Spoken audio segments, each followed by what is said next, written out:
Thanks for being here. Subscribe to Cheating Stories Best, so you don't miss new stories. Is asking the husband just a formality? Today's story has a similar plot. Enjoy it! Think about it, okay, Sam? You can't tell me that such a thought has never crossed your mind. It was Julie, my wife of 6 years, trying to convince me that we should consider switching with another couple. I wasn't thrilled with the idea. Of course, there were times when I thought it would be funny to get my hands on a strange woman. Between the year of courtship and the 6 years of marriage, there were 7 years of exclusivity with one woman. And during those 7 years, there were many women who made it very clear that their bodies were available for my pleasure. I admit that I was tempted, but only tempted. Too many of my friends' marriages have failed because one or both of the spouses, who had pledged fidelity, couldn't resist when something strange came their way. I have to admit that I'm not exactly a saint. My virtuous behavior was partly due to the simple fact that Julie is an absolute stunner, a pretty face, eyes you could get lost in, a body that belonged in some nicely magazine, and a libido that still makes me dizzy. Why tempt fate? Also, one aspect of the exchange may have some appeal, the part where I have a night with the other man's wife. The other half just left me cold, the part where the other man has an intim with my wife. Definitely not one of my fantasies. But then my wife tried to convince me that switching places could be fun. Clearly, all the work I had put into making Julie happy and satisfied with our nightlife was in vain. So, I did my best to explain to Julie the reasons why it wouldn't work. My arguments weren't the best, it came out of nowhere. I had just finished my second ale, and I admit that I may not be very good at making counterarguments when I'm emotional or after too high-octane analyse. Julie, I have no desire to watch you have an intim with someone else. Okay, then we'll do it in different rooms. I don't want some guy to have you in our bed. You take the master bedroom, and the other guy and I can use the guest room. What about diseases? We will make everyone take tests and find out the results before the exchange. Julie, you seem to have an awful lot of answers. How long have you been thinking about this? It's only been a couple of weeks, Sam, but I've been reading about it. I wouldn't want to do anything that would jeopardize our marriage. You don't think that intimate with another guy won't jeopardize our marriage? Not if we both agree to it in advance and both get something from it. It's sharing, not cheating. Julie noticed my hesitation. Damn, I can't believe she brought this up after I'd finished my second ale. It wasn't fair. Or maybe that was why she was bringing it up now. I'll tell you what, Sam. We won't rush. I'll put an ad in the Real Detroit Weekly. We will meet several potential couples. If something doesn't seem right, we'll stop it. No harm, no violation. Now, let's go to bed. Like a lamb to the slaughter, I allowed my wife to take my hand and lead me upstairs to our bedroom. The combination of the beer, the emotion, the sight of my wife taking off her clothes, yes, even after all these years the sight could turn me on extremely, and the rush of blood to my little head ensured that I was crazy about Julie and her grand plans.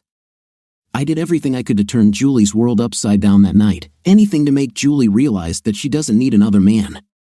Call me stupid, call me naive, whatever, but imagine my surprise when Julie sat down to dinner the following week and told me the news. We have already received 14 worthy responses to our ad. Yes, like I said, stupid. What ad? Our ad in Real Detroit. Silly Julie. Julia stood up from the table and took the latest issue of Real Detroit from her briefcase. She handed it to me, opening it. In the personal affairs section, there was an advertisement circled under the heading Couples Seeking Couples. Attractive, clean white couple, mid-20s, looking for the same partner exchange. I've read this damn article at least 3 times, Julie. I don't remember saying yes to that. What the hell, Sam? I just thought it got you so worked up last weekend that you agreed. I could tell you were thinking about it the whole time we made love. You had a glassy, absent look. I knew you were imagining yourself with someone new. This is wrong, damn it. Julie actually had the nerve to start laughing at this. I started to sulk. Julie stopped laughing, sat on my lap, and kissed me, looking me in the eyes. Julie returned to her counterargument. Well, in that case, thank you. I understand you were trying to impress me with your masculinity and toughness. Damn it, Julie, it was. Listen, Sam. I started talking about the exchange not because I was unhappy. I thought it would add an element of fun and excitement. I thought we could have a little fun with this before we have kids and become a typical suburban family with a minivan and strollers. Julie hesitated for a moment before continuing. I'll tell you what, let's just try it and see what happens. This will give us a chance to overcome conventions, at least for a while. Didn't I already say this? Stupid, naive me. I didn't say no, and the train kept moving. It didn't take long for Julie to make an appointment with the couple she chose from all the responses. The following weekend, Julie and I were getting the house ready for an evening of fun with our new friends. On the table in front of the fireplace were 2 trays of appetizers, as well as open bottles of Merlot and Pinot Bianco. There were 2 sofas on both sides of the table. Everything was ready for the happy couple to meet everyone, but me. I kept wondering how angry Julie would be if or when I kicked the potential changelings back out the door. But I didn't. The doorbell rang, and Juliet and I opened the door together. Kyle and Susan were standing there. Kyle had a big smile on his face, and Susan looked just like me. It was as if the guillotine had suddenly appeared, and we were condemned. Kyle had a dozen roses in one hand and a bottle of Burgundy in the other. Julie motioned for them to come in. Before the door could close, Kyle passed the bottle to me and put his free arm around Julie. Susan stood rooted to the spot, clearly not knowing how to greet me. They were an attractive couple. Kyle was at least 10 centimeters taller than my 180 centimeters, obviously a gym goer or some kind of athlete.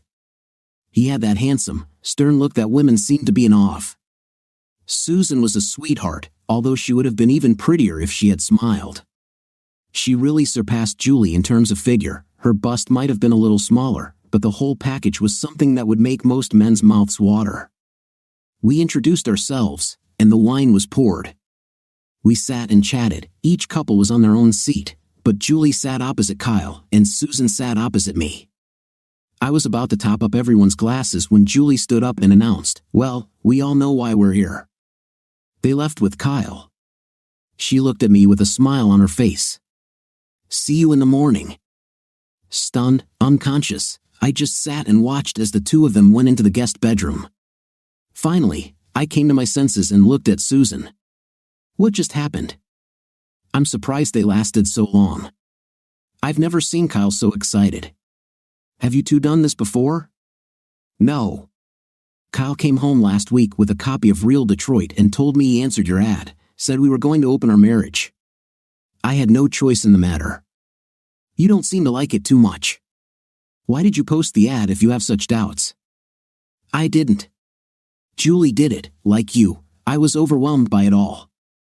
Look, don't get me wrong because you are a very attractive woman, but if you don't mind, I'd rather spend some time getting to know each other better. Do you mind if we wait a little bit before we go to the bedroom? Susan looked at me as if she had just received a reprieve from execution. Yes, I would like that.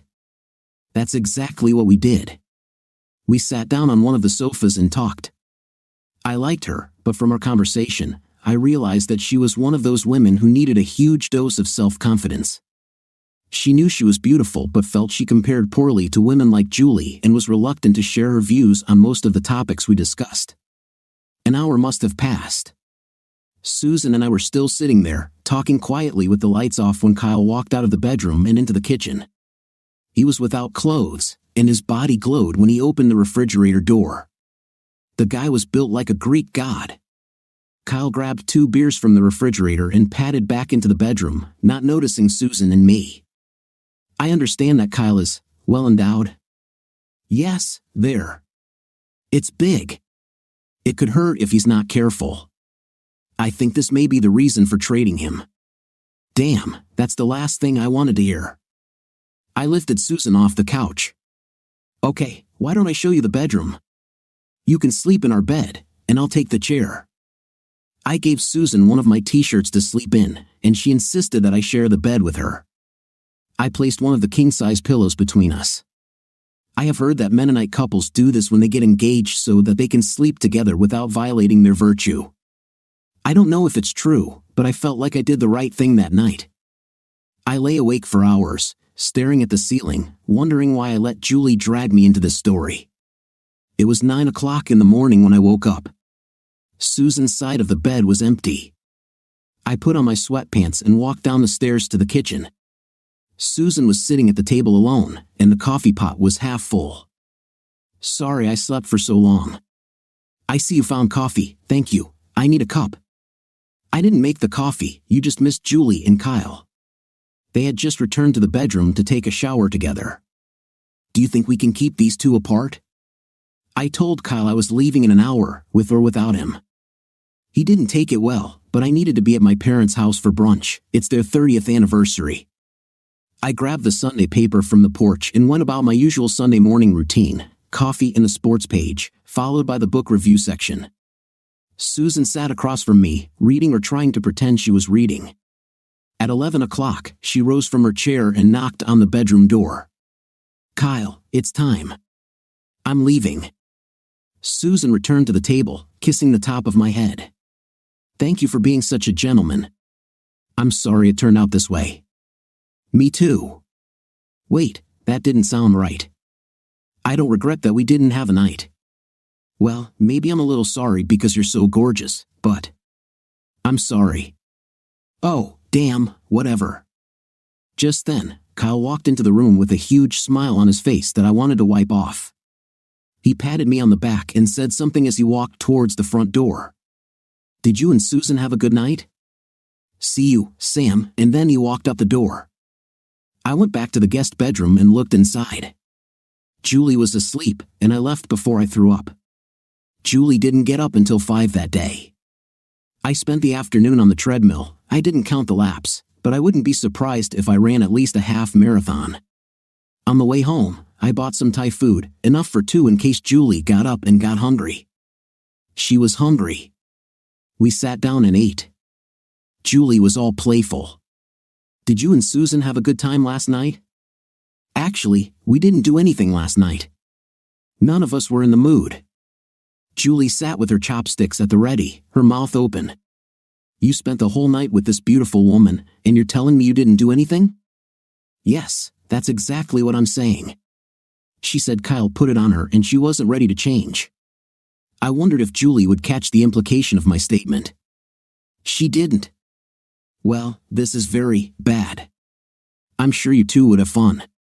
"What about you, Julie? Did you have fun with Kyle?" "It was nice. Everything was fine." I wondered why Julie was downplaying this. "So, does this mean we're crossing Kyle and Susan off the list?"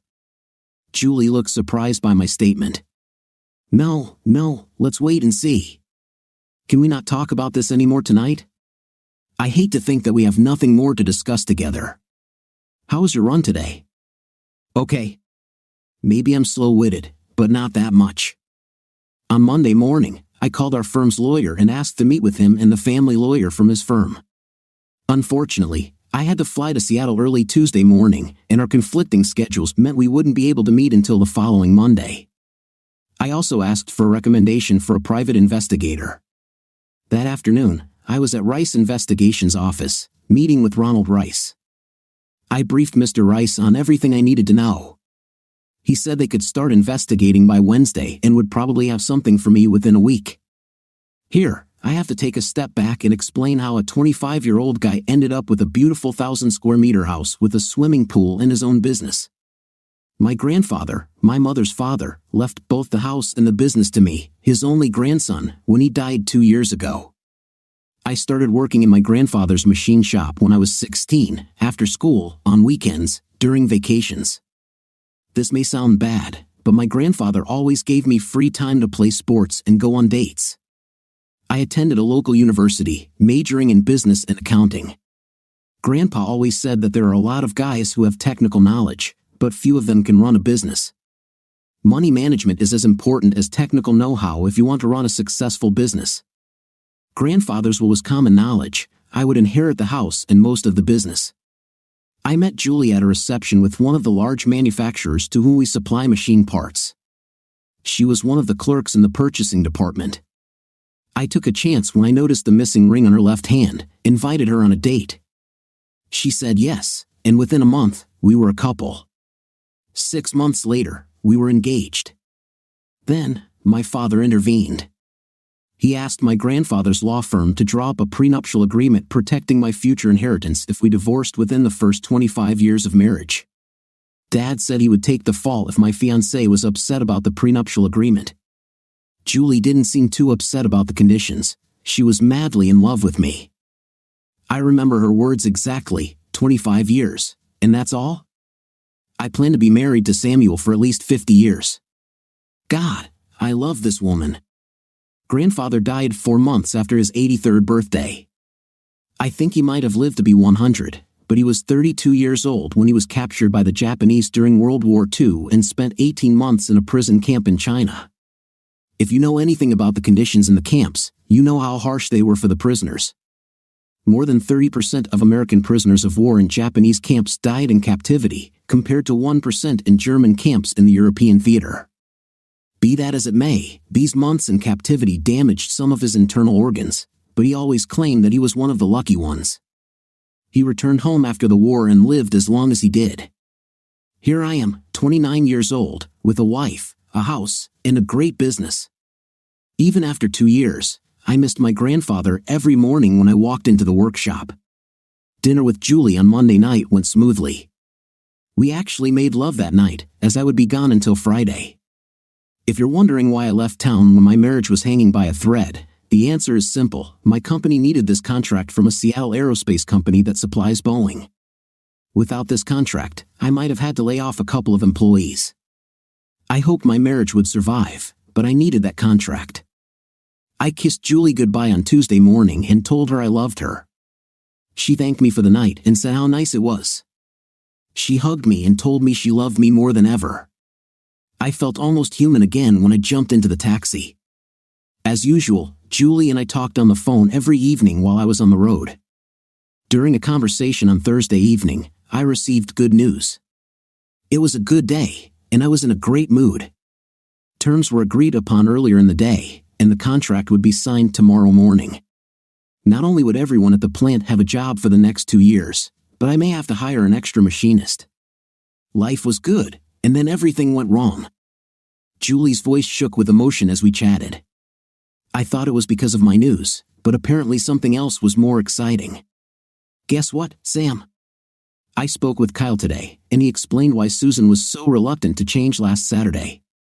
They discussed, and Susan agreed to this Saturday. Isn't this wonderful? Wait, Julie, do you mean they will come again on Saturday?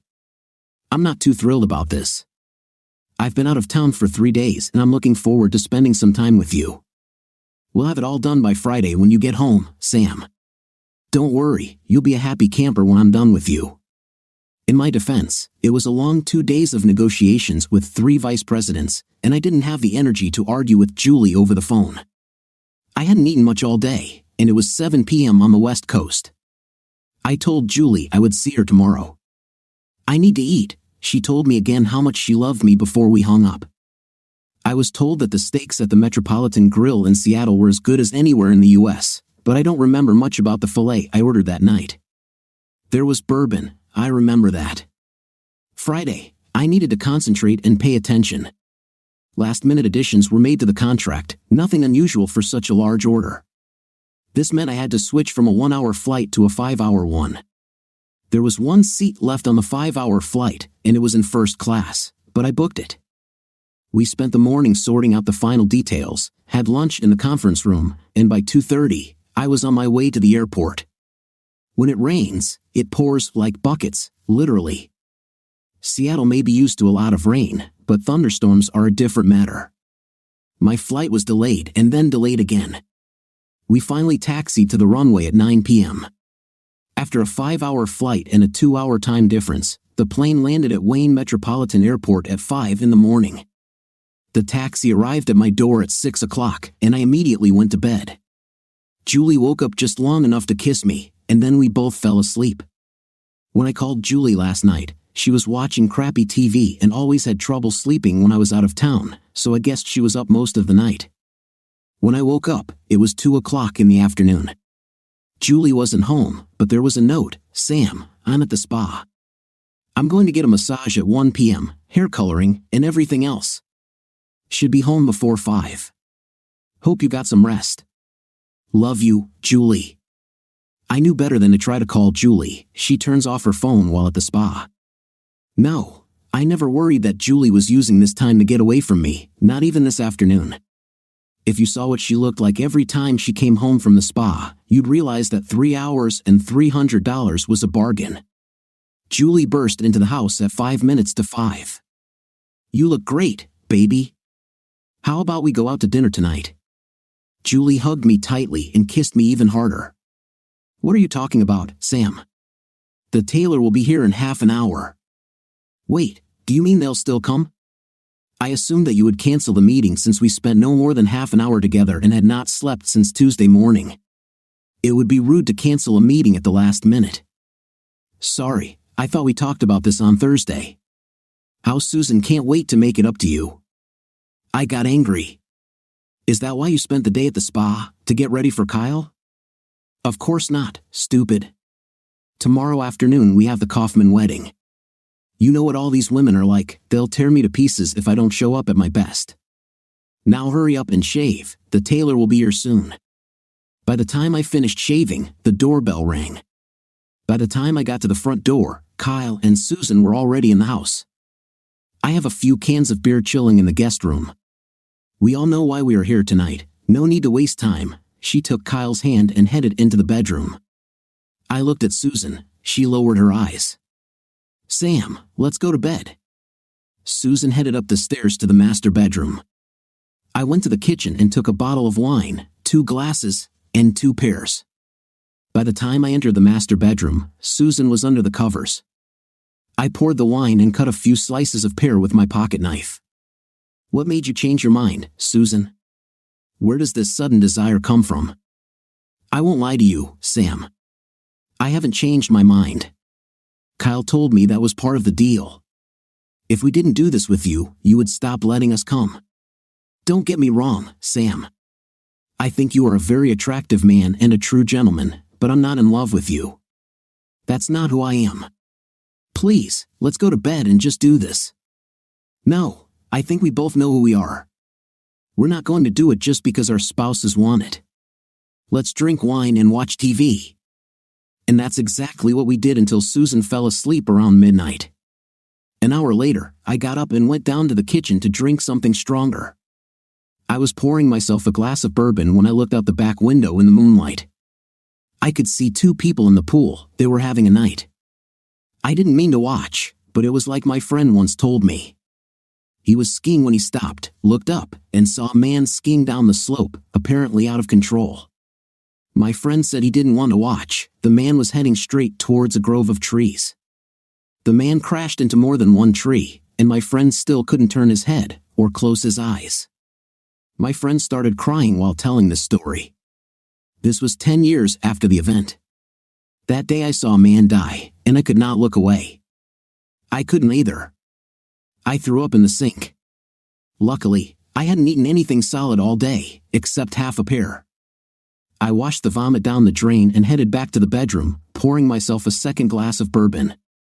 It dawned on me as I looked at Susan sleeping on the other side of the bed. I threw back the blanket and lifted the sleeve of the t-shirt she was wearing. I saw this before but didn't pay attention. There was a large black and blue bruise on Susan's upper left arm. I didn't wake her up, but I did put a note on the bedroom door so she would see it before leaving the room. Susan, important, wake me up. It was early Sunday when Susan woke me up. Sam, what is it? Why do you want me to wake you up so early? I looked into Susan's eyes. Where did you get this bruise on your arm? Susan looked scared. I ran into the door. I'm so clumsy. Why do you ask? I don't need this ran into the door nonsense. How? Tell me the truth. I lowered my voice. She still looked scared, but this time she answered me. Kyle did it. He got upset when I told him that you and I didn't have intim last weekend. He said if I didn't do it this time, he would hit me again. Did he hit you last year, when we quarreled? He doesn't hit me often, but sometimes when he gets really angry, he gets a little carried away. Susan, that's not a little carried away. Have you thought about going to the police? I never knew, or at least never knew for sure, what a battered spouse was.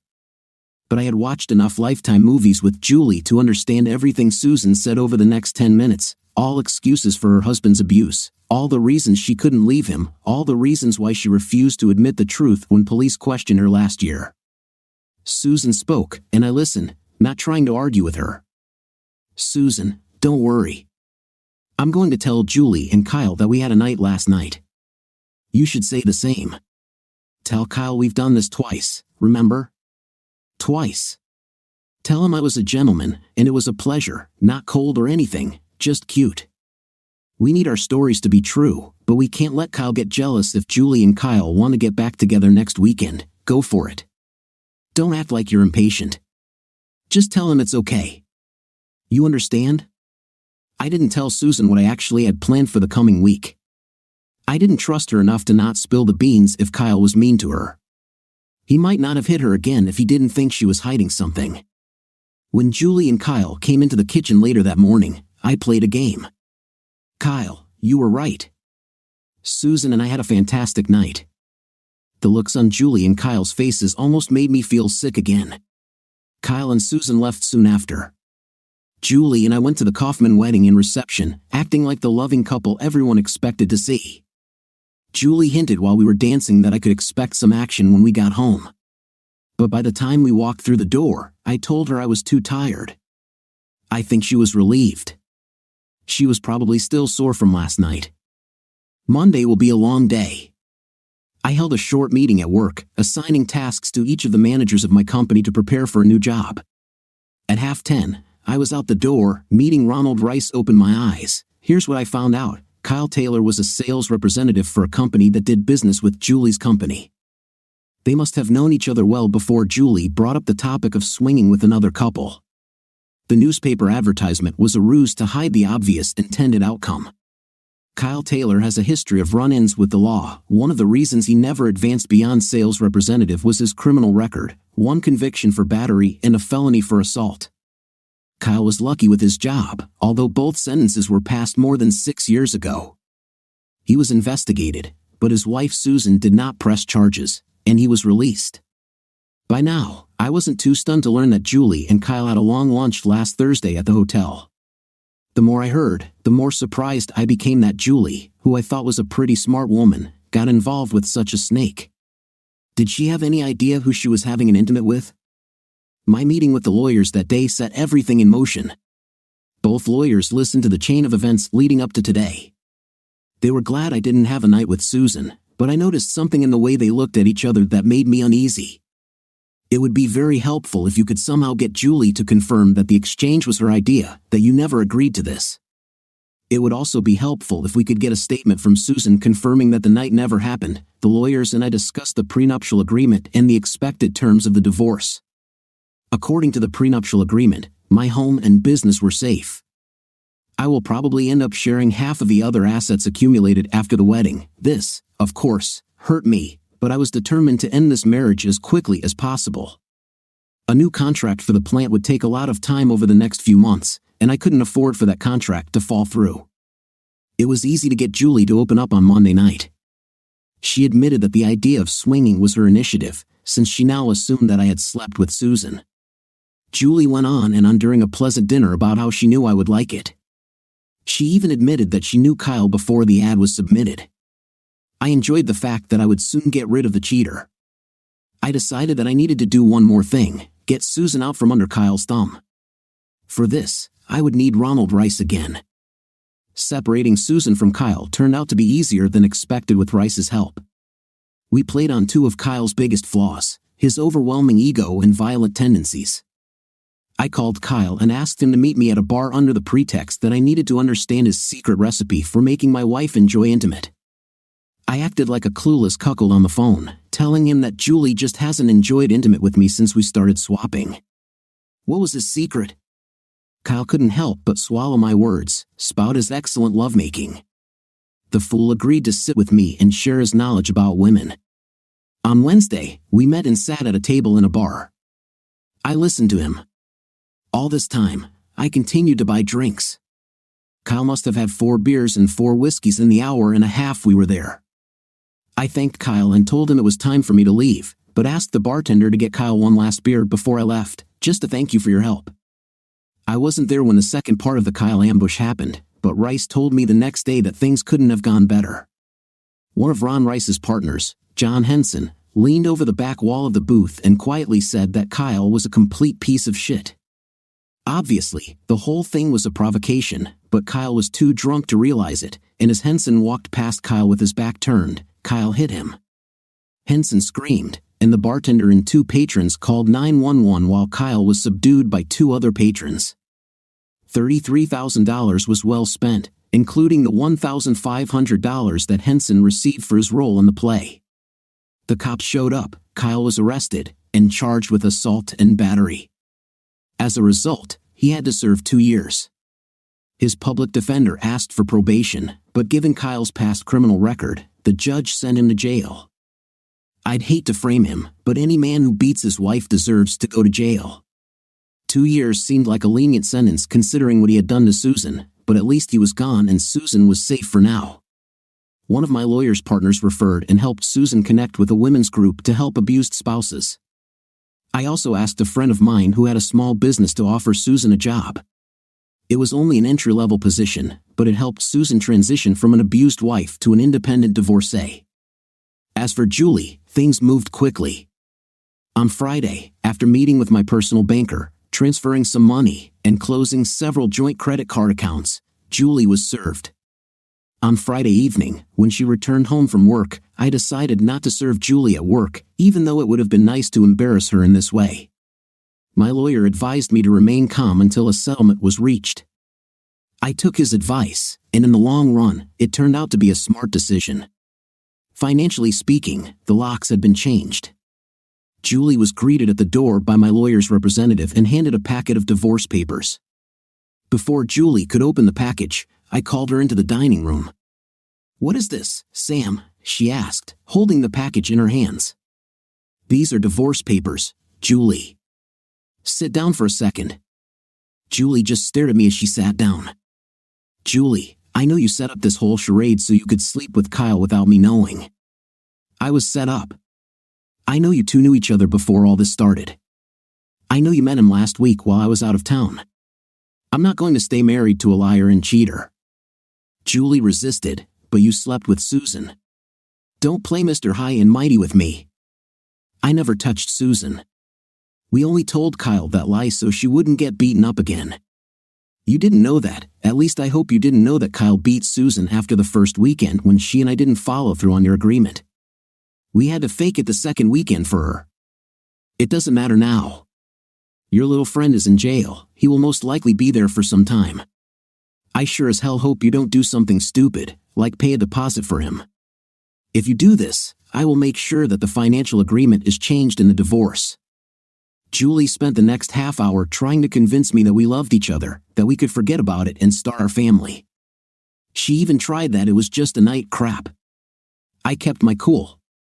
It was hard not to yell at her for ruining our marriage and staining my love for her. It was already late, and I paid the lawyer sitting in the living room by the hour. I ended the call and told Julie to gather some personal items so she could find a place to live while the courts sorted out the details of our divorce.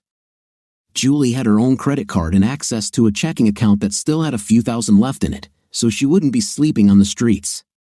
It's a pity, but the law doesn't work that way. My phone rang 5 or 6 times that night after she left, until I decided to turn off the phone and try to get some sleep. When I turned on my phone the next morning, there were just as many messages on my voicemail and even more texts from Julie.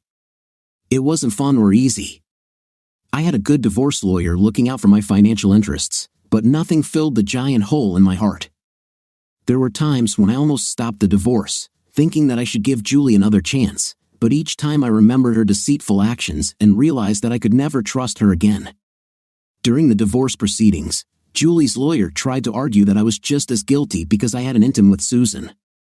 Susan's testimony stated otherwise, but her lawyer continued to make a big deal out of it until Susan and I suggested taking lie detector tests. This silenced him. My recording of Julie's confession that she had tricked me into the arrangement was never entered into the record, but the judge still listened to the transcript before ruling it inadmissible. How can you not hear something and forget it? I'm sure that had something to do with the final decision, which was fair but far less than what Julie's lawyer wanted. During all this damn divorce-related mess, I did what too many betrayed husbands do. I drank. A lot. My health and my relationships with friends and family suffered. Fortunately, during the workday when I was busy with important matters, I could control myself, but after the end of the workday, everything returned to the bottle. See, the thing is, Julie is the kind of wife who will sit next to you on the couch and watch the Lions even when the Lions are having a bad season. She saw that my beer was almost empty. She got up and got me another one. Long necks, and it's not easy beer crap, but real beer. How many wives will go to a dozen Tigers games every season wearing an Al Collin jersey? These are just a few more reasons why I will miss her. But lies? I couldn't get past it, so I drank to forget. Today's intervention, this was about a month after the divorce was finalized. My father and my best friend showed up at my house one fine Saturday morning. They kicked out the girl I picked up the night before. Turns out we didn't even have an intimate because I was too drunk for it. Despite the anvil pounding in my skull, they made me shower, get dressed, and took me to breakfast. This was the beginning of my recovery. My friends took turns supporting me in my sobriety and path to recovery. In 3 months, I had a 10K race plan for charity. Running led to the next chapter of my life because that's how I met Deborah. We both ran along the school track, the soft running path taking some pressure off my limbs as I now ran up to 10 kilometers 4 days a week. I couldn't help but notice a cute and athletic woman with a long blonde French braid. I'd seen her a few times before, mostly on weekends. She was friendly enough to smile at my good morning as we walked by. I also noticed that she paid close attention to a 5 or 6-year-old girl who was either doodling in a coloring book while sitting in the bleachers or running around the area. One Saturday morning, I decided to take a chance and introduce myself when a nice woman stopped and started stretching after her run. I stopped next to her, extended my hand, and told her my name. Of course, this could happen in 2 ways. She could ignore my attempt at friendship or shake my hand and tell me her name. She opened door number 2. Hi, I'm Deborah. Nice to meet you, Sam. I've seen you here before. You always seem to be focused on your run, so I never bothered you. I looked into her big brown eyes, happy that she decided to accept my greeting. I try not to pester the women who train here. I suppose it's hard enough to be an attractive woman without guys hitting on you everywhere you go. But I decided to take a giant leap of faith and ask, could I buy you a cup of coffee? I would love to have a cup, but I'm here with my daughter. Well, if you want, introduce me, and take us with you. The cafe has hot chocolate and other treats for children. During this exchange, I noticed that the little girl was watching us with interest. Sorry, Deborah, before we continue, I noticed that you are not wearing a wedding ring. Please tell me that you are not married. I would never approach a married woman. No, I'm not married and never have been. My daughter's father ran away a few months after I told him I was carrying his child. He was not ready to become a father or a husband. I've raised Linda alone. By this time, the little girl was standing next to us, and I was introduced to Linda. Linda greeted me politely and seemed delighted by my offer of hot chocolate. We took our training bags, Linda grabbed her coloring supplies, and the 3 of us headed to a local coffee shop a block down the street. As we sat in that coffee shop, little Linda was enjoying her hot chocolate with a smile on her face. Deborah and I were making small talk over a cup of coffee. I felt something, but I couldn't describe it. Almost a year passed before I realized how I felt at that moment. At the time, I was too absorbed in having fun with these 2 charming ladies to attach much importance to it. My affair with Deborah began that Saturday morning while talking over coffee. We planned to have a real date the following weekend, and everything worked out perfectly. Deborah and I had a lot in common: music, movies, politics. Over the next 2 months, we spent at least one weekend evening together.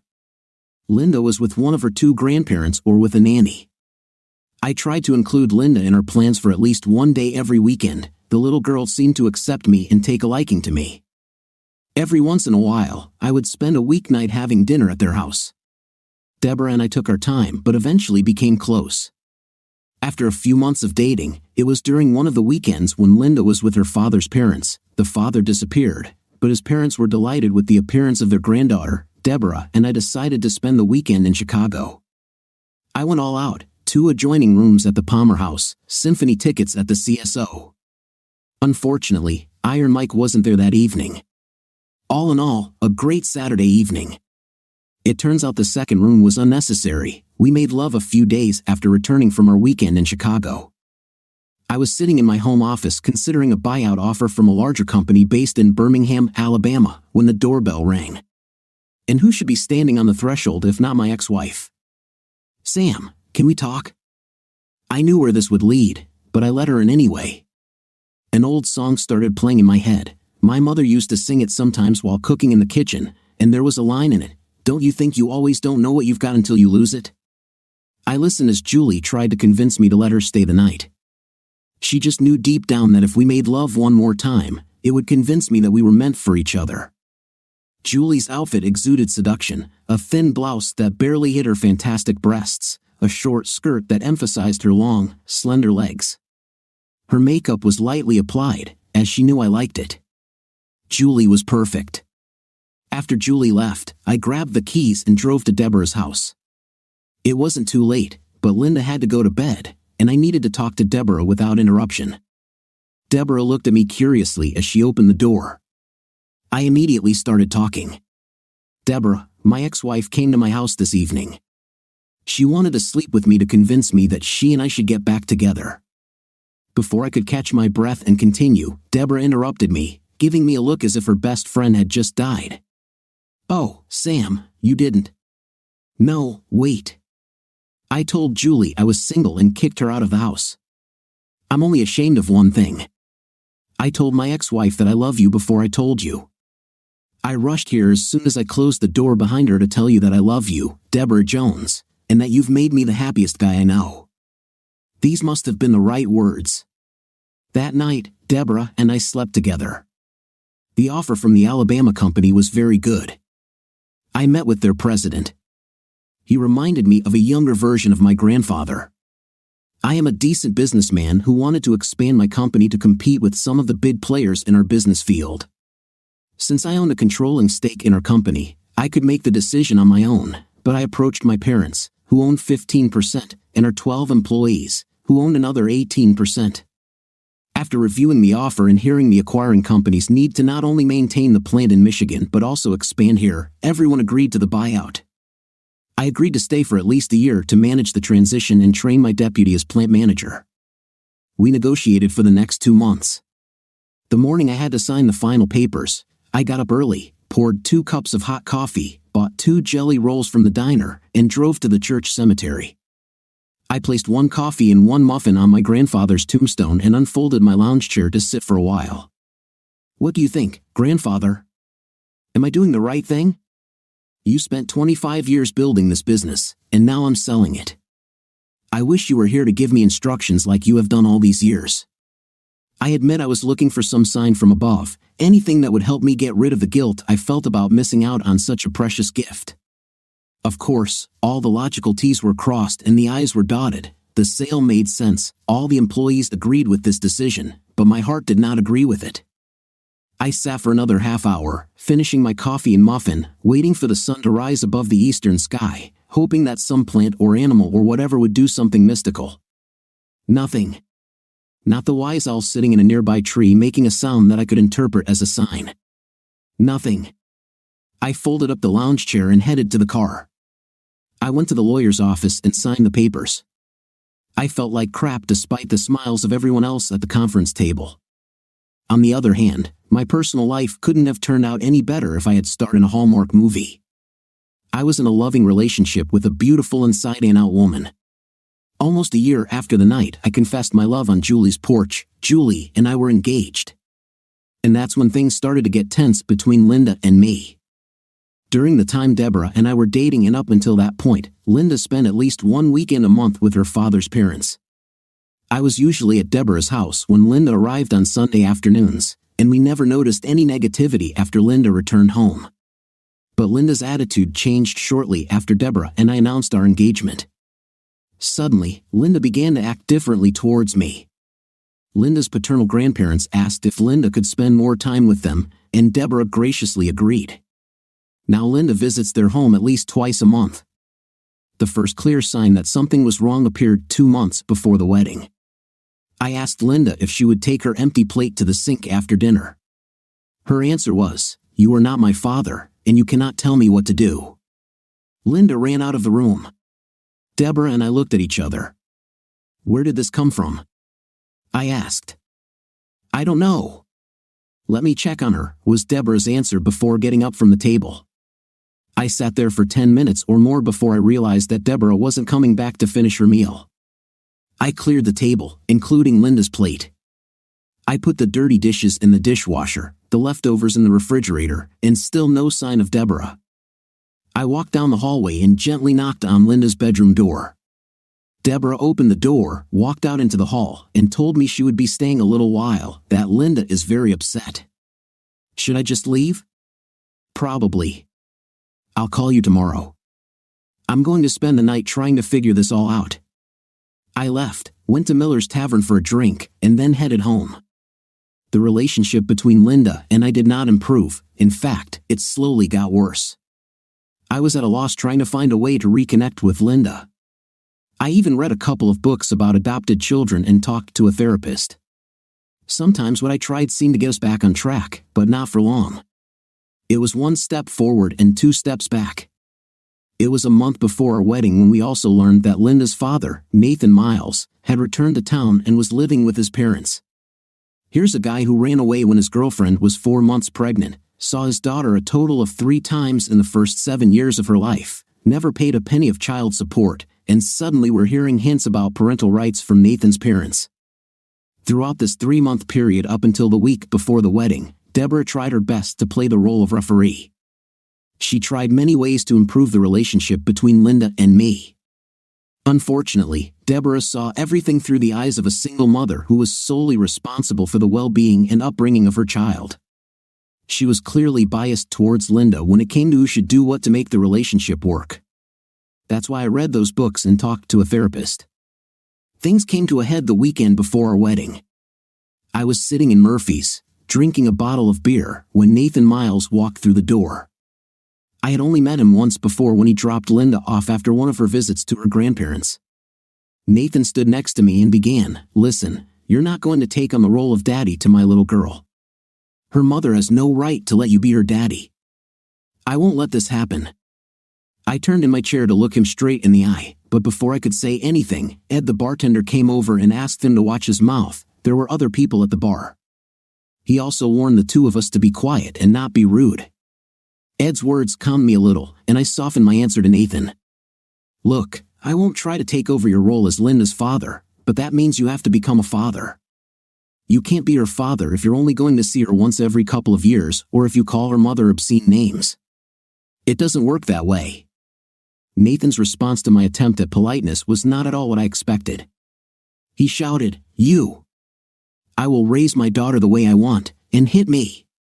Here's the thing, I've never taken martial arts lessons, I've never served in the military or as a secret agent, and I've never carried a gun in my life. But I have a very strong head, and I was lucky that my father taught me to defend myself and respond if I got into a fight. For probably the 3rd time in my life, I applied what my father taught me to Nathan. Before he realized what had happened, I gave him the chance. The ambulance and the police arrived at the same time. I'm incredibly lucky. 2 other patrons heard my subdued verbal response to Nathan's initial outburst, and at least 5 patrons saw Nathan hit me first as a provocation. I spent over 4 hours in the hospital emergency room on Friday night. As I left the hospital early Saturday morning, I was trying to figure out how I was going to turn the left side of my head toward the camera during wedding photos. The left side of my head was shaved for the 6 stitches the doctor gave me. I didn't need to worry. I won the battle but lost the war. Saturday afternoon, I knocked on Deborah's front door. She opened the door, and Linda was standing behind her. Linda started screaming at me, "I hate you. I hate you. You tried to kill my dad. Deborah walked out onto the porch, closing the door behind her. Linda is very upset now. Nathan's parents picked her up early and took her to visit her father in the hospital. They said you tried to kill him. I know it's not true, but he's pretty badly hurt. Listen, Deborah, I didn't start the fight. Just look at my head. He hit me with a beer bottle without any warning. He just took the bottle and hit me on the head. Sorry, Sam. Why would he do this? What triggered it? He said I tried to steal his daughter. I explained that there was nothing like that. He hit me just like that. All I did was defend myself. I believe you, Sam, but I have a little girl who is traumatized after visiting her father in the hospital. I think we need to postpone the wedding until I can calm Linda down. What could I say? No, you have to marry me next week, even if your daughter cries and screams during the ceremony? I nodded my head, told Deborah I'd call her later, and then turned around and went home. I actually called Deborah on Sunday, Monday, Tuesday, and every day for the next 2 weeks. She hung on the phone for a while, promised to see me soon, and then hung up to take care of my daughter or something like that. After 2 weeks, I told her we needed to talk. Deborah arranged for her parents to look after Linda, and we met at a nice cafe down the street from her house. It didn't go very well. Sam, it's not getting any better. Linda flatly refuses when I ask her to invite you to dinner. She continues to say that you tried to kill Nathan. Did you tell her that he hit me first? Yes, but it doesn't sink in with her. She refuses to listen to me. Nathan's parents won't let her forget that it was Nathan who ended up in the hospital. I think we'll have to put off any talk of marriage for a while. Marriage? Damn it, Deborah. We're not even dating anymore. We were supposed to get married last weekend, and this is the first time I've seen you in 2 weeks, and even then, you say you need to pick Linda up in an hour. Okay, we'll postpone the engagement, but give me back the ring. When you and Linda decide that I can be in your life again, just call me, and I'll put it back on your finger. I know I was being a jerk, but damn it, I didn't start this. And Deborah was letting Nathan, his parents, and Linda control our lives. Nathan came into Linda's life less than 2 months ago, and he's calling the shots. I needed Deborah to see this. Deborah burst into tears and reluctantly gave me back the ring. Deborah, I love you. This ring is yours, but not until you can get Nathan and his parents out of Linda's life and out of our lives. We need to be a family. This is what we have said from the very beginning, at least 2 weeks ago. Eventually, Deborah and I grew apart. We met occasionally over the next couple of months, but I was never allowed to return to her house for fear that Linda would react violently to my presence. When an old friend of mine called me from the West Coast and asked me to join him at a startup in Portland, I accepted the offer and planned to leave my hometown. My year of work at the acquiring company had passed. It was a good time for a new life. As I was packing up my things, I found a photo of Deborah, Linda, and me. When I looked at the photo of the happy trio, I remembered that first day in the cafe, and it dawned on me, the feeling I had that day when the three of us sat together for the first time. What I felt was the influence of other cafe patrons. They saw how happy we were at that moment and smiled at what seemed like a strange family scene. I only saw Deborah once after I moved to Portland. I was back in town visiting friends 5 years later when I ran into her in a local park. Deborah was walking behind a stroller with a small child inside. Deborah still looked well but sad. I didn't avoid her when I saw her coming down the path towards me. We said hello. I looked into the stroller and complimented her on her beautiful baby. This is not mine, Sam, but my sister's. I never had another relationship after our breakup. It's just Linda and me. What happened to Nathan? He left town about 4 months after you left. Linda still spends time with his parents, but Nathan probably saw her twice before he died 2 years ago. That's probably good. He would most likely do something else to ruin her life, like he ruined ours. He was a sick son of a. Did Linda ever admit her role in our breakup after she saw her daddy leave again? No, Sam. Linda was the center of my world before you came into my life and then again after you left. I spoil her, this is my life. Tears welled up in Deborah's eyes, and at that moment, I needed to leave. I was tempted to say something stupid like live your life, but I didn't say anything. What a waste. So, let's go back to when Deborah and I broke off our engagement, and I moved to Portland. Now I am 32 years old, one failed marriage, one broken engagement, and my heart is broken again. The distance from my hometown and all the reminders of failed love affairs would do me good. There was one positive aspect to my miserable life. The business startup my friend invited me to join was a brewery. Kevin Daniels, whom I met in college and spent many an evening drinking with, decided to start a microbrewery. It turned out that he had a talent for making exceptional ale but no real experience in running a business. So he called me and asked me to join him. I would run the business, and he would brew the beer and run the kitchen. We made a good team, our talents complemented each other, and our business grew and prospered. Within 3 years, we opened a second branch. We were making 6-figure profits and also putting more money into the business. My personal life sucked. I dated some women and slept with a few of them. Overall, life was good, not great, but good. Then I met Gwen. Gwen was an unmarried woman, the only single woman at a dinner party hosted by Kevin and his wife, Sally. This was another obvious attempt by Sally to help me find someone to share my life with. It was obvious to Gwen, too, and the two of us had a little fun during dinner. We had a few minutes to talk, and I discovered that Gwen was a smart woman with a beautiful smile and a good figure to boot. Right after dessert, Gwen said she had to go home. I asked her if I could call her sometime and set up a date. She said yes, but that I would need to give her a little warning because she would need to hire a nanny for her 2 children. Needless to say, I didn't call. About a week after the dinner party, Sally came into the pub and my booth. Sally looked furious. I thought you were going to call Gwen and ask her out. She hasn't heard a peep from you, and I think she's very hurt. I really liked Sally, and I certainly didn't want my partner's wife to be mad at me, so I responded to her as politely as I could. Actually, Sally, Gwen has children, you know my story with Deborah. Do you think I should get involved with another woman just to have her kids ruin everything again?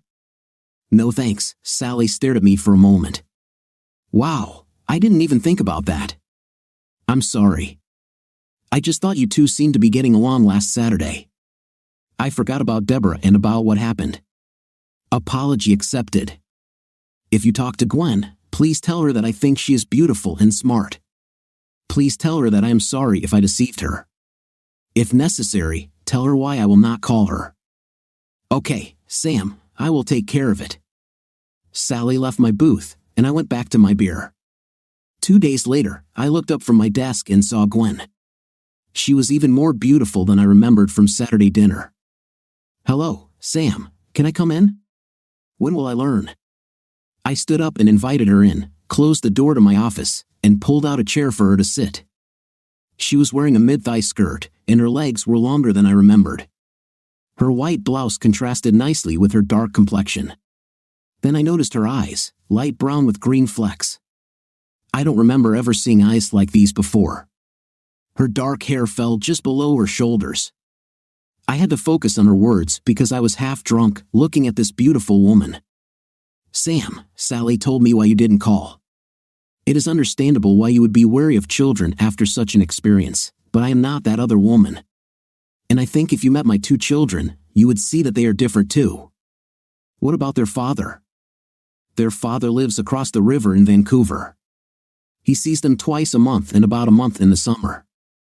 He has a new family, which just so happened to include my ex-best friend, with whom he accidentally fell in love, and she became pregnant. Now they have 2 children of their own. It's pretty lousy, isn't it? Terrible when you find your loving spouse getting it somewhere else. What's next?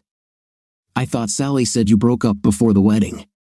Sally didn't tell you, but I was married before the Deborah fiasco. My wife decided she needed a little more, and we got divorced. But let's get back to your situation. So, the ex won't pull any tricks if we start dating? I won't get ahead of myself, but let's just say that if I get married again, his alimony will disappear, although he will continue to pay child support. He keeps asking me when I'm going to find a man, and now I probably scared you away with such talk, Sam. It was nice meeting you, and I would love for you to come over next week and have dinner with me and the kids. Just a nice, casual dinner. Can I cook something to bribe you?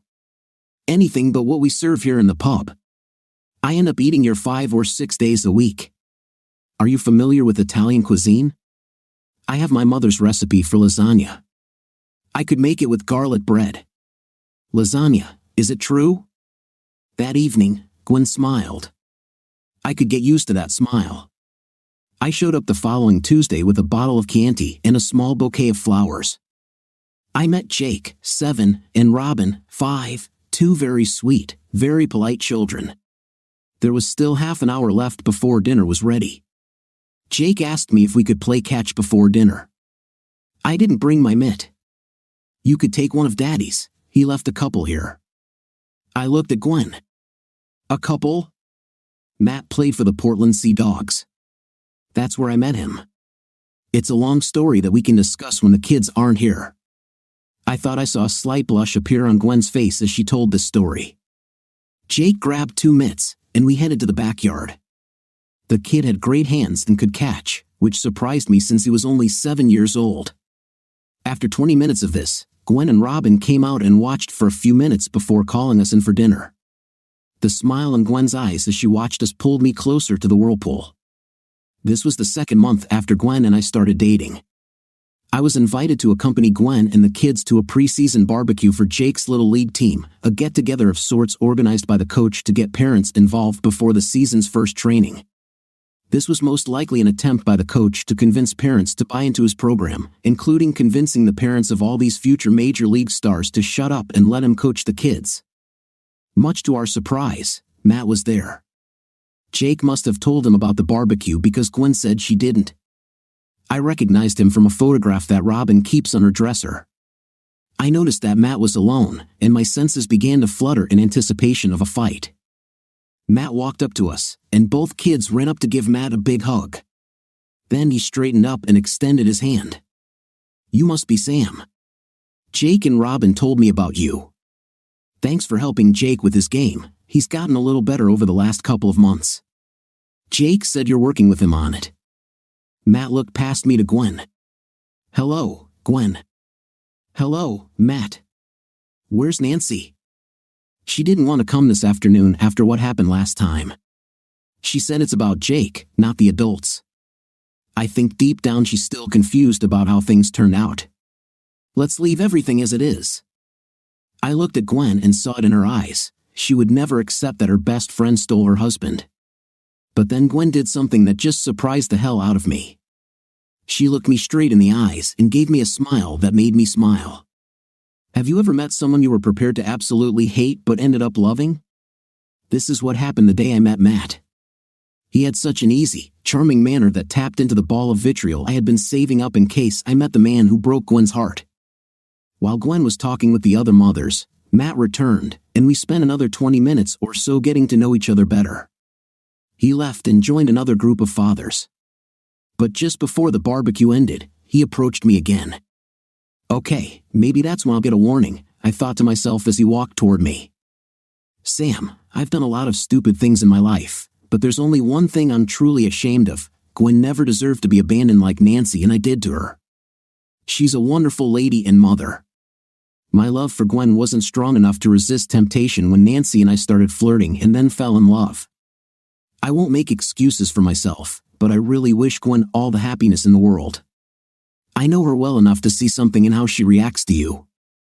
Good luck to you too. With these words, he turned around and left. Over the next year and a half, Gwen and I grew in love with each other. We became engaged and then married. At school and sporting events, Matt proved to be a decent person and a good father to my 2 stepchildren. Little did I know that the threat to my marriage would come from a source other than Matt. During the first year of our marriage, Gwen and I bought a nice old house in a great part of town, located on a 20-acre lot. Both Jake and Robin were settling into their new schools and seemed excited when Gwen and I told them about our plans to have another child or 2.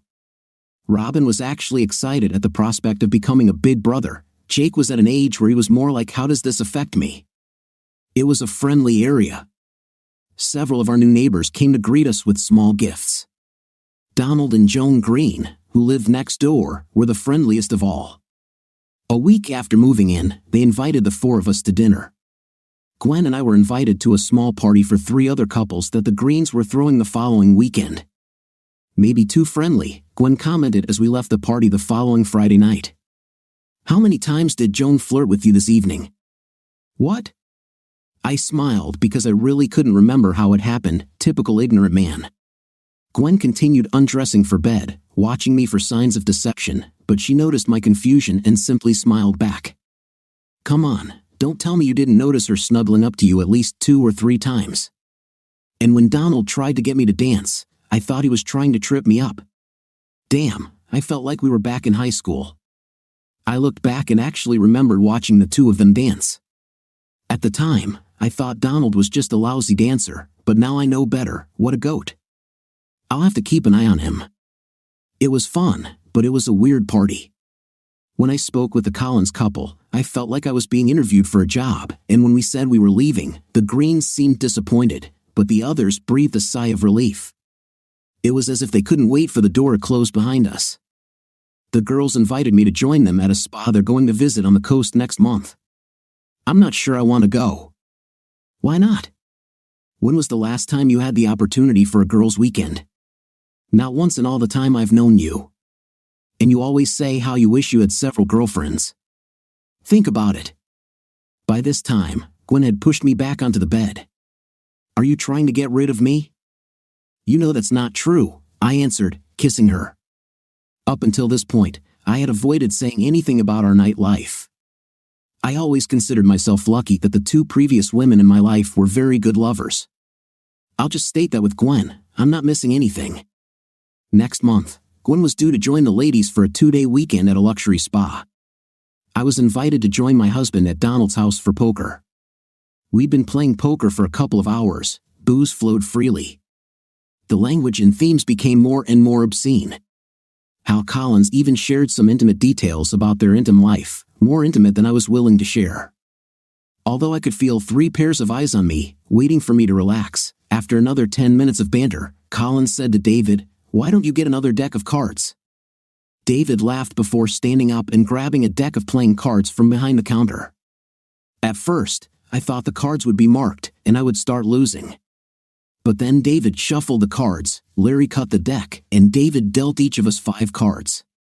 When I picked up my cards, I examined the backs as carefully as possible for any markings. When I turned over the cards to see what I was dealt, I got the biggest shock of my life. Each card featured a photograph of Joan Green in very revealing outfits. In some photos, she was alone, and in others, she was with other men. I looked up, all 3 men laid their cards face up on the table. I looked from the cards to 3 pairs of eyes fixed on me with stupid grins on their faces. David was the first to say something. "What do you think about this, Sam?" I ordered them special. All 3 began to laugh at my silence. "If you still haven't understood this, we are exchanging wives, and we'd like you and Gwen to join our group." I found my voice. "It will not happen. Neither Gwen nor I are engaged in treason." "Sam, it's not cheating when you agree to switch. And I wouldn't be so sure that your little innocent Gwen is that innocent. What you don't know is that Joan and the other girls talked to Gwen. Joan told me that Gwen seemed more than a little curious. Why do you think they planned this spa getaway? To give us a chance to talk to you and convince you that you can have your cake and eat it too." I started to get up. David tossed me 2 cards. "Look at them, Sam. Do you think any woman could resist trying this at least once in her life? Add some illegal substance to her and she'll crave it like the rest of the girls. It's worth a look." I was so angry that I thought I could pounce on the 3 of them and beat them to a pulp. Part of me kept my sanity and realized that I didn't believe their claims about Gwen's involvement in all of this. I needed to talk to Gwen before I did something that would land me in jail. I walked out the patio door and returned to my home, standing in the kitchen. I had to think. I held the phone in my hand, ready to call Gwen, but I hesitated. For this conversation, I needed to look Gwen in the eyes. It was already 2 a.m. Gwen was due home in 10 hours. Then we would talk. Unfortunately, Gwen's parents dropped Jake and Robin off at the house half an hour before Gwen got home. I couldn't have this conversation when 2 kids could overhear us. The situation was made worse when I saw the look on Gwen's face as she walked through the door. Something was wrong. She hugged me wonderfully, kissed me on the lips, but there was sadness in her eyes. My heart wanted to burst. "What's happening, Gwen?" "We need to talk," I said. "Yes, Sam, we need to talk, but not here, in front of the children. I'll take tomorrow off." We'll talk in the morning when the kids go to school." "Fine," I agreed. For the rest of the day, Gwen and I danced around each other, concentrating as hard as we could on the kids to pass the time. The hardest part was going to bed. We went to bed 2 hours later than usual. I spent those hours in the garage. When I finally climbed into our bed, Gwen moved in and hugged me. "I love you," she said. That's all she said. I took sleeping pills. I think Gwen did the same. I passed out after a few minutes. I woke up with the sun shining through the window, a good sign for Portland. I came downstairs just as the kids were leaving to catch the school bus. They each kissed me on the cheek, told me they loved me, and walked out the door, a normal school morning that I hoped wouldn't change after my conversation with Gwen. I felt like the sword of Damocles was hanging over my head as I sat and waited for Gwen to join me. How can a woman who wakes up, makes breakfast for the kids, wears a bathrobe, and puts her hair in a ponytail look so damn gorgeous? Gwen immediately got down to business. "Sam, what is this nonsense about wanting to switch partners with our neighbors and their sneaky friends? Why do you think I want to change? Isn't that what you were talking about with them? Wait, are you blaming me for this? I never said that I wanted to change. They told me you and the guys planned this. They said that's why you convinced me to go to the spa with them. I told them that we both got divorced because our spouses cheated, and we had an ironclad pact against cheating. They told me it's not cheating when a husband and wife agree to switch partners. It's the same crappy argument they used against you." Gwen and I looked at each other. It may have been early morning, but the light bulbs went off in our heads at the same time. "Crap, they played us," Gwen said, tears in her eyes. "Now I regret not talking about it last night. I was worried all day that we'd have a big fight over their offer to join them." I continued, telling Gwen about the card game, about the cards with hot photos of Joan Green, and the conversation that followed. Gwen told me that the women tried to play her the same way, making it sound like I was interested in the swap and wanted her to go along with the plan. We circled around and around, and in the end, I had to ask, "What makes you think I'd be interested in those women? Didn't I tell you that you're my ideal?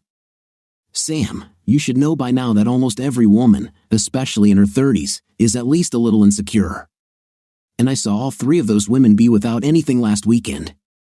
They all look great, especially Joan. I don't know if she's had work done, but that woman is well built. Maybe, but she's also sleeping with everyone. I couldn't believe those photos. I don't find them the least bit nicely." I looked at Gwen. Something was still wrong. "What's the matter, baby?" I can tell something's still simmering inside, waiting to come out.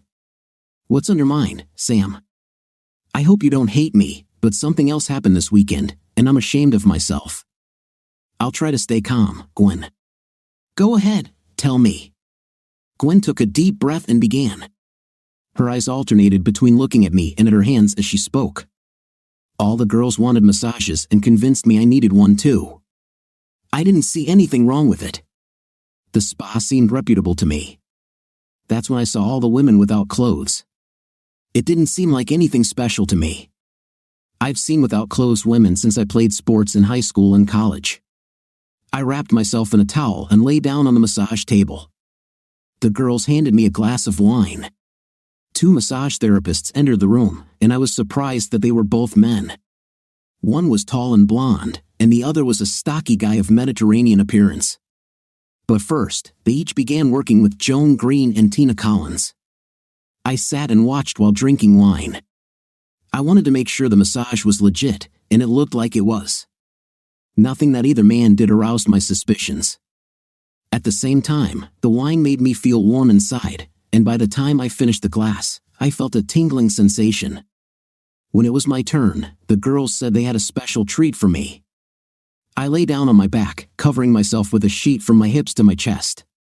One guy started working on my neck and shoulders, and the tall blonde guy started working on my feet and calves. Gwen paused to catch her breath. I didn't like where this was going, but I held my tongue. Gwen was having trouble with this, and I didn't want to interrupt her. She looked at me and continued. But then they started to cross the line. I grabbed the sheet, wrapped it around my body, and got the hell out of there. Eventually, I returned to my room. Thank God you persuaded me to stay in my own room. I cried for at least an hour, not answering any calls or knocks on the door. I couldn't believe how close those two men came to using me like that. I'm not like that. I've never been like this. You were pumped with illegal substances, I said. What?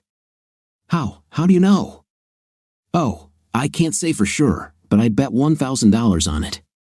The way you described the feeling after one glass of wine. You always handle your alcohol better. And the other day, David was bragging about how women go crazy after taking illegal substances. He showed me a photo of Joan having a night, said women needed a little illegal substance to get it done. These people make me feel worse every minute. They set you up like that. What do we do? It's probably too late to get a blood test, but let's call Dr. Malone and see what he says. Then we need to think. I realized that Gwen had never heard the full story of why Julie and I got divorced. She knew Julie was cheating, but I never talked about the attempted swap with Taylor. Gwen listened as I told her everything. It was a long day. Now I had a huge problem. Gwen and I had just bought this house and were now living next door to a sick couple who were trying to manipulate us with lies and illegal substances to lure us into their twisted group.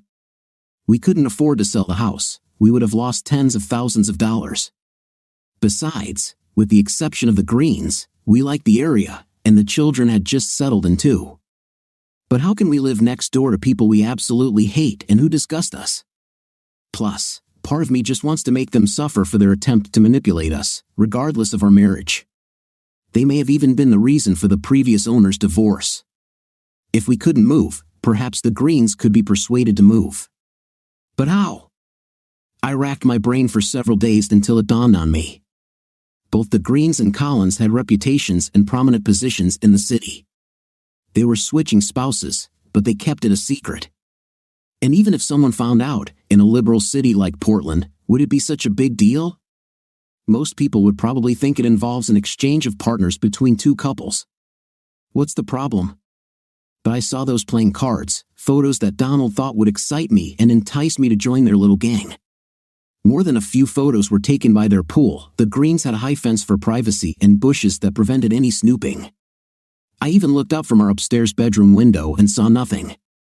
Besides, it wouldn't do me any good to film their next games from anywhere on our territory. This would most likely be an invasion of privacy.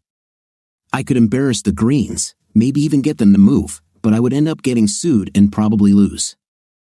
I had to find a way to film it from a location that couldn't be tied to me, drone. I've been researching drones and found that even the quietest ones can be heard when they're hovering overhead at night. How to position the drone for filming without hovering overhead. I looked at the top of Green's roof, and an idea came to me.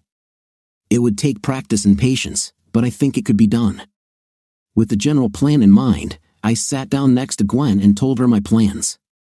I thought it would take some strong convincing, but Gwen not only supported me, she identified some gaps in my original plans and suggested improvements. One thing's clear, this only concerns the two of us. No one, our children, our parents, our best friends, should know what we're doing, at least until the statute of limitations expires. I bought the quietest drone I could find and paid cash for it. Anyone who grew up playing video games will attest to how easy it is to fly a drone. With a few hours of practice, any gamer can land a decent drone with a good camera on a dime, or better yet, with a few leg extensions on a roof canopy. A second, less conspicuous camera will be attached to the front of the drone, giving it the appearance of a mosquito. I took a few days off and went out of town to train. By the second evening, I was able to get the drone to hover from the back of an abandoned barn, along the rooftop to the front, placing it on the edge exactly where I needed it. Now I needed a way to find out when the Greens were having gatherings. It turned out to be simple. Although I couldn't see inside their complex from the second floor window, I could through a small hole I drilled into the wall from the attic. I inserted the second camera into the hole and connected the repeater to my laptop. Every Friday and Saturday night for the next 3 weeks, I checked the camera every few hours to see if there was a party going on. On the Saturday evening of the third weekend, I found myself in luck at 10 p.m. There were 3 couples and 4 unaccompanied men in the pool area. Nothing was happening at the moment, but there were opportunities in the situation. I went to the garage, took the cover off the drone, and launched it. Walking out of the garage and looking up and down the street, everything was quiet. I used the controls to lift it off the garage floor, out the door, and over the front lawn. Running back into the house, I turned on the monitor and opened the drone camera app. Now controlling it with the camera, I moved it along the roofline until it landed smoothly exactly where I needed it to be. I turned on the second camera and focused it, capturing 2/3 of the pool area clearly enough to see faces even in low light.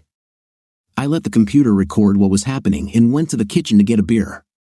This was my first chance to tell Gwen, who was watching a movie in the living room, what was going on. She took a glass of wine and joined me in the office.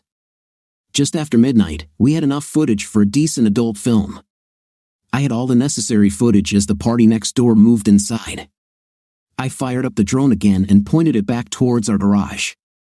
I spent Sunday morning editing the video. There would be no doubt about who the main characters were. The faces of David and Joan Green were prominently featured. The movie editing program was easy to learn. Within an hour, I knew how to zoom in on the parts one wanted to show and even learned how to freeze the action. Overall, it was 30 minutes of what I thought was a great adult video. I showed Gwen the final product. Gwen's evil grin told me everything I needed to know. It took several days to upload copies of the video to various free sites. Several Tumblr accounts happily uploaded snippets to their sites, and several other amateur sites took the full 30 minutes. Once enough copies had been aired, I began the final phase of telling the Greens' neighbors, business associates, and co-workers that the video was available to watch. I was especially careful to ensure that the advertising campaign could not be associated with me, but once launched, it took on a life of its own and grew. A week later, a for sale sign appeared on the Greens' front lawn. I heard they moved to Los Angeles. They probably fit in better there. No one ever guessed how the video was filmed, since the camera angle left no doubt that the video was taken from the Greens' own home. Most people assumed the Greens were filming their own games and the recording was intercepted or the video was stolen. Whenever this topic came up, I came up with my own theory. The Greens recorded their games on tape, stored the videos on a computer, and the Greens' computer was hacked by someone trying to steal personal information and suddenly struck gold. One of the other 2 couples involved in that night's game even tried to sue the Greens for an invasion of privacy. I heard that this lawsuit was quietly settled, but that's just a rumor. I must admit, for several months after the Greens left, I wondered if I would have some bad karma for ruining their lives in Portland. I believe that my actions were justified. After all, if the Greens had simply asked us to trade, we would have given them a straight answer and refused. But I couldn't accept the manipulation. If karma has a problem with my nuclear response, well, go ahead. I didn't have to wait long for an answer to my questions. One afternoon, for months later, I came home from work to find my mom and dad in our living room. Gwen's parents were there too. They sat with Jake and Robin on the large sofa. "Mom, Dad, what brought you to the city?" I looked at Gwen and then at her parents and children. Everyone except Gwen had the same look of bewilderment on their faces. Gwen broke the silence. "I called your mom and dad here because they need to hear this firsthand. And it wouldn't be fair to my parents or my children if everyone didn't hear it at the same time. There are no favorites in this family. Isn't that what we said?" Gwen's words made me remember the vow we made to each other the day I proposed. What if she and I had children of our own? Would I play favorites, Sam? In 8 months, we will have a new baby. You will become a father again. Gwen looked at Jake and Robin. Again, group hugs, handshakes, a few kisses, and of course, a lot of tears. Later that evening, I sat on the back porch of our house and smoked a cigar. My father was sitting next to me. After a few puffs, he began to speak. "Your mother and I are thinking about selling our house in Michigan and moving here. Your mom wants to be close to her grandson, and we've both started to think of Jake and Robin as our grandsons too. Any thoughts on this, Dad?" The only thing that has always made my move to Portland difficult is the distance it created between me and you both. I couldn't want anything better, and I know Gwen feels the same. We couldn't be happier, Sam. Your mom and I couldn't be more proud of how you've grown up. This is mainly due to you and, of course, your grandfathers. I'd have to be a big loser to mess up the many benefits I've been given. Yes, but many children get advantages and simply nullify them. Add to that bad luck with those 2 women at home, and you've got a recipe for failure. And I followed this path until you and Pete pulled me out of the house that day and sobered me up. Oh, I have no doubt that you would have gotten there on your own. It just might have taken a little longer. I looked over my shoulder and made sure we were alone. Dad, I never asked, and you don't need to tell me, but was Mom your first love? Dad looked over his shoulder, and I knew I had learned some big dark secret. Sam, I saw your mom in chemistry class when I was in high school. It took me several weeks to work up the courage. She was just so damn beautiful. But I asked her out, and we've been together ever since. This is one case in 1,000, but I was so lucky. So why did you have to look over your shoulder before telling me that? Because I have a secret that I've been hiding from your mother all these years. Your mother thinks she was stalking me all those years ago. I never told her that I was sitting 2 rows away from her with puppy dog eyes. She doesn't know that it took me all those weeks to work up the courage to ask her out. She decided I was too popular to notice the new girl at school. You may think this is stupid, but I always thought that I would keep this secret until the day I die. And on that day, I will tell her. This one secret looks like something out of those cheesy romance novels she reads. Corny, right? After listening to my father's confession, I took a deep drag on my cigar. I didn't want him to see the moisture in my eyes and realized that I was tearing up. Then Dad continued, "You're only 38. With a little luck and hard work, you and Gwen can celebrate your 50th anniversary together. You will have children and grandchildren to celebrate with you. I have a feeling for this girl that I never had for the other 2. Gwen is the one and only." I had to take another long drag. I doubt Dad was fooled. This conversation on our veranda with my father took place 5 years ago.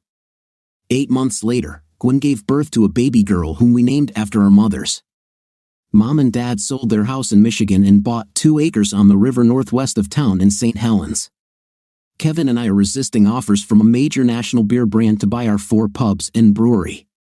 We're resisting because financially we're doing great, and, most importantly, we're still having fun.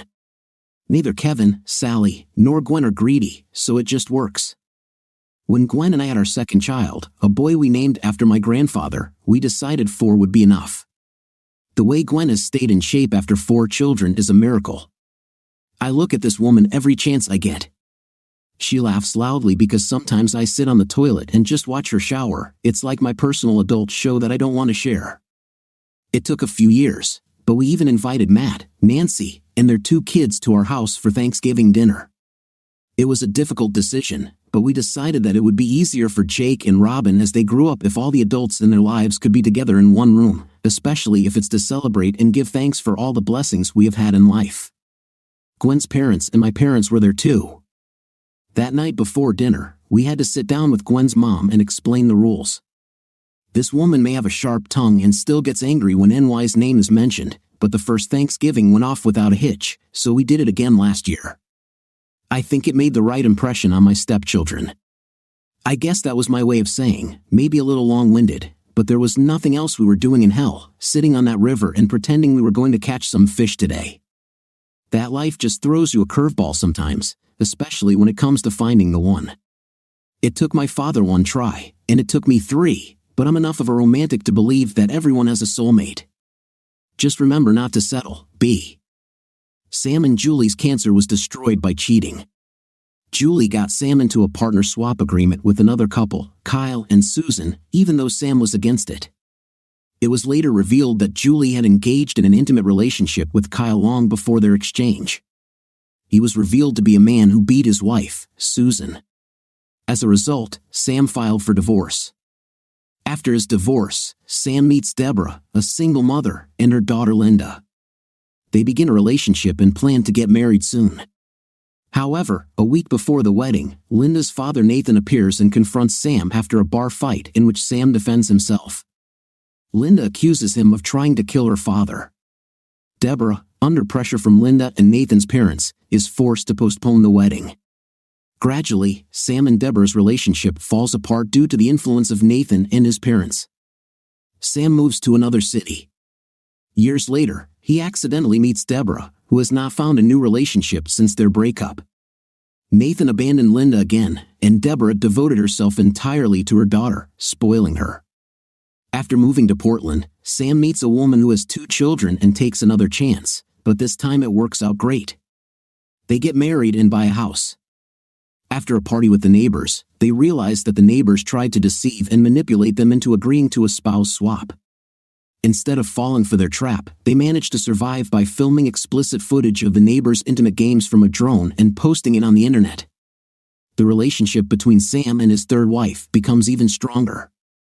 They have 2 more children together, and the business is going great. Life is wonderful. What do you think of our story today? I thought the story was a bit long, but at the same time it was interesting and eventful, especially I liked how the husband took revenge on his wife. What is your opinion? Write in the comments. Until new videos.